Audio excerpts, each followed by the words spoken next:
اور میں بولتے اچھا حضور جیسے مرضی. باہر نکلے, خادم کہنے لگا حضور سواری پہ بیٹھ جائیں. مانے لگے نہیں یار آج پیدل جانا ہے. اس دلی کے چونکوں نے مجھے بڑی سلامیاں دی ہے, ذرا میں دیکھوں تو صحیح دلی کے بازار میری رسوائی پہ کیا کہتے ہیں.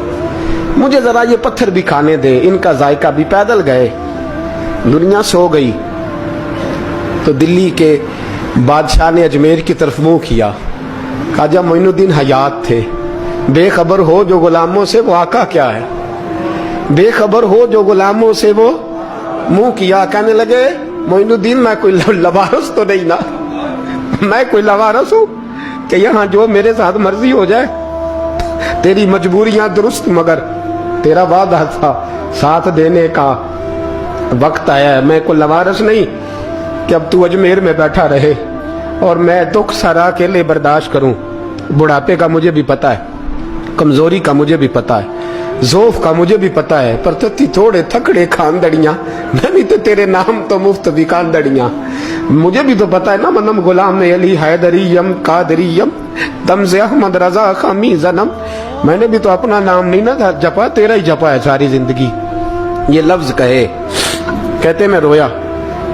آنکھ لگی تو حضرت خواجہ معین الدین صاحب خواب میں ملے. کہنے لگے قطب الدین میرا انتظار کرنا, میں پہنچ رہا ہوں. میرا انتظار کرنا, میرا انتظار. کیا کہا میاں صاحب نے؟ کہتے ہیں مالی دا کم پانی دینا, پھل کچے ہون یا پکے, اے پیر مرید دے سر تے ہی رہندا ہے, جھوٹے ہون یا سچے. میں آیا, فکر نہ کرنا. حضرت سویرے اٹھے, پھر گئے عدالت. پھر کہا نام بھائی پروٹوکول, مجرموں کا پروٹوکول نہیں ہوتا, میں اکیلا جاؤں گا. جس کے آگے پیچھے نعرے ہوتے تنے تنہا. 2-4 منٹ زیادہ لے لوں آج آپ حضرات. کہتے میں پہنچا عدالت اور جا کے جب کہا نا کہ ہاں جی حضور بتائیے گواہ بھی خلاف ہے مقدمے بولیں, تو کہنے لگے مجھے میرے شیخ نے حکم دیا ہے کہ میرا انتظار کرنا. پھر وہ جو باتیں کرنے والے تھے کہنے لگے جی کون گیا تھا اجمیر, کون آیا ہے وہاں سے, ہمیں روحانی باتیں نہ بتائی جائیں. یہاں سے تو ایک دن میں پہنچا نہیں جا سکتا, ٹرین بھی 36 گھنٹے لیتی ہے دلی سے جانے میں.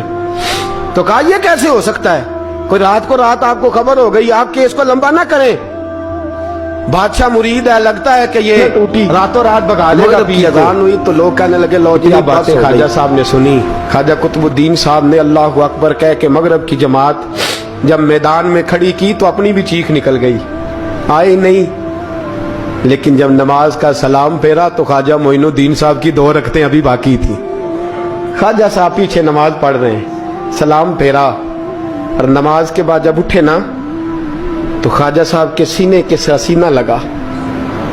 تو کہا حضرت جی میں شہزادہ تھا, آپ نے کہا تھا خشک روٹی کھانا تو میں نے خشک کی کھائی ہے, آپ نے کہا تھا فاقے کرنا تو میں نے کیے ہیں, آپ نے کہا وطن واپس نہیں جانا تو میں نہیں گیا. حضور اس امتحان کا آپ نے بتایا ہی نہیں تھا کہ مجھے بتا جاتے, اب اس سفید داڑھی سے میں جواب دیتا پھروں. خواجہ معین الدین صاحب نے جھٹکا, پیچھے ہٹ, تو زیادہ عزت والا ہے کہ یوسف زیادہ عزت والا تھا, تو زیادہ مقام والا ہے کہ عائشہ زیادہ مقام والی تھی, چپ کر, یہ کچھ صوفیاء کا طریقہ ہے, چپ کر. عرض کی حضور غلطی ہو گئی, میں پہلے نہیں رویا, تو ملا ہے تو رویا ہو, میں پہلے نہیں تڑپا, میں نے شکوا نہیں, تو ملا ہے, اپنا ہی کو ملے تو دکھ یاد آتے ہیں نا. فرمایا چپ کر, جا سلطان سے کہہ دے سویرے نماز کے بعد عدالت لگا دے. سویرے جب عدالت لگی نا تو خواجہ معین الدین صاحب بازو پکڑا خواجہ قطب صاحب کا, نکلے تو دیکھا لائنیں لگی ہیں, مجمع لگا ہے, آنکھوں میں آنسو آ گئے. کہا حضور آپ کیوں روتے ہیں؟ فرمایا میرا دل تھا لوگ میرے قطب کی شان دیکھنے آئے, یہ کتنے بدبخت ہیں, میرے قطب کی رسوائی دیکھنے آئے. کتنے نالائق ہیں, رسوائی دیکھنے اتنے آئے ہیں, شان دیکھنے آتے ہی نہیں. اللہ اکبر. جب میدان لگا خواجہ صاحب پہنچے, عورت کو کہنے لگی اللہ سے ڈر جا, وقت تھوڑا ہے, تو مر جائے گی. کہنے لگی مجھے داستانیں نہ سنائیں. قاضی صاحب سے کہنے لگے قاضی صاحب آپ حقیقت حال سے آگاہ ہیں, خیال کریں. کہنے لگے خواجہ صاحب دلیلیں نہ دیں, گواہ لائیں, باز نہ کریں. خواجہ صاحب رحمت اللہ علیہ کہنے لگے گواہوں کو بلاؤ. گواہ آئے تو خواجہ معین الدین صاحب نے نظر, تم ہو میرے کتب پر, میرے کتب کے جرم کے گواہ, ان کی زبانیں کانپنے لگی, ہاتھ کانپنے لگے. میں بولتے کیوں نہیں؟ جب ان کی نظریں جھکی تو بادشاہ کہنے لگا اگر اب تم نے گواہی نہ دی تو میں مجرم بنا کے 80 کوڑے ماروں گا. کہنے لگا جی دیکھا ہے ہم نے تہجد کے وقت. جب سب گواہیاں پوری ہو گئیں, عورت بھی تڑپ رہی ہے, رو رہی ہے, 2 مہینے کا بچہ گود میں ہے. اب بولیے علماء ظواہر بھی کھڑے ہیں, حسد کرنے والے جلنے والے بھی کھڑے ہیں, ہندو تو ویسے ہی تالیاں بجا رہے ہیں. اجمیر کا بوڑھا, اور یہ آخری پھیرا تھا خواجہ معین الدین کا دلی میں. اس کے بعد ظاہراً دوبارہ نہیں آئے.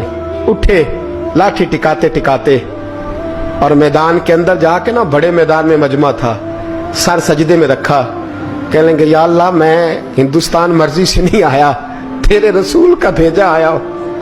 پھر اٹھے اور کہنے لگے مولا تیرے نبی کا فرمان ہے کہ میری امت کے علماء بنی اسرائیل کے نبیوں کی طرح ہوں گے.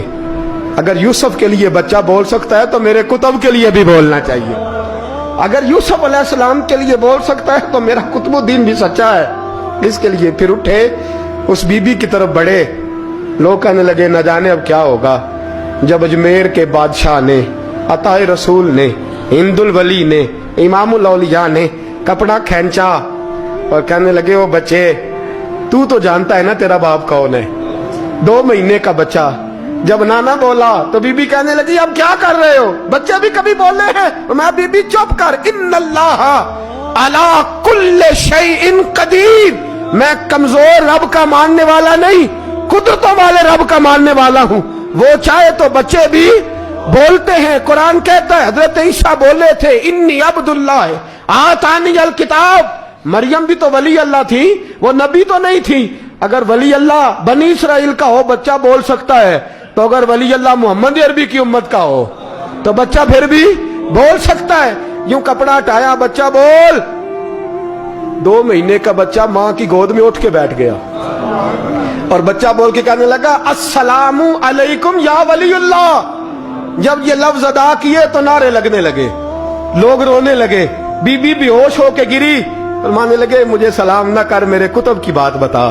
کہنے لگا قسم ہے اللہ کی عزت کی, وہ سامنے مجمع جو سردار بیٹھا ہے وہ میرا باپ ہے. قطب الدین تو بے گناہ ہے, قطب الدین تو بے گناہ ہے, میرا باپ تو وہ بیٹھا ہے. یہ قاضی بھی سازش میں شریک ہے, کئی مسلمان خریدے گئے, یہ گواہ خریدے گئے. جب گواہی ہو گئی بچہ یہ لفظ کہہ کے اللہ اکبر کہتا ہوا پھر چپ کر گیا. خواجہ قطب الدین صاحب کا بازو پکڑا, خواجہ معین الدین صاحب نے مجمع سے باہر نکلے. لوگ کہنے لگے حضور آپ کچھ بولتے نہیں. فرمانے لگے جس نے بولنا تھا وہ بول چکا ہے, جس نے بولنا تھا وہ جو جادو وہ جو سر چڑھ کے بولے. فرمایا تم نے افواہوں پہ نظر رکھی اور میں نے اللہ کی قدرت پہ نظر رکھی. تم نے اس کے کردار کو جھنجھوڑا اور میں نے اس کے کردار کو تعمیر کیا. حضرت سلطان شمس الدین تمش بھی پیچھے دوڑے, کہا حضور کہاں لے جا رہے ہو؟ فرمایا کتب میرا ہے, میں جمائر ساتھ لے کے جا رہا ہوں. اب میں نے اپنا بچہ تمہارے سپرد, اب میرے پاس رہے گا. تم نے ستایا ہے میری اولاد کو, اب یہ میرے پاس رہے گا, میں نے نہیں تمہیں دینا. لوگ راہیں بچھا کے نظریں بچھا کے بیٹھ گئے, پاؤں میں گر گئے. کہنے لگے حضور ہمارے لیے نہیں, رسول اللہ کے دین کے لیے, ہمارے لیے نہیں, تعمیر شریعت کے لیے, ادائے سنت کے لیے چھوڑ جائیے. خواجہ صاحب کہنے لگے قطب الدین جا, تجھے چھوڑ کے جاتا ہوں, اب قیامت تک کوئی تیری رسوائی کی جرت نہیں کر سکے گا.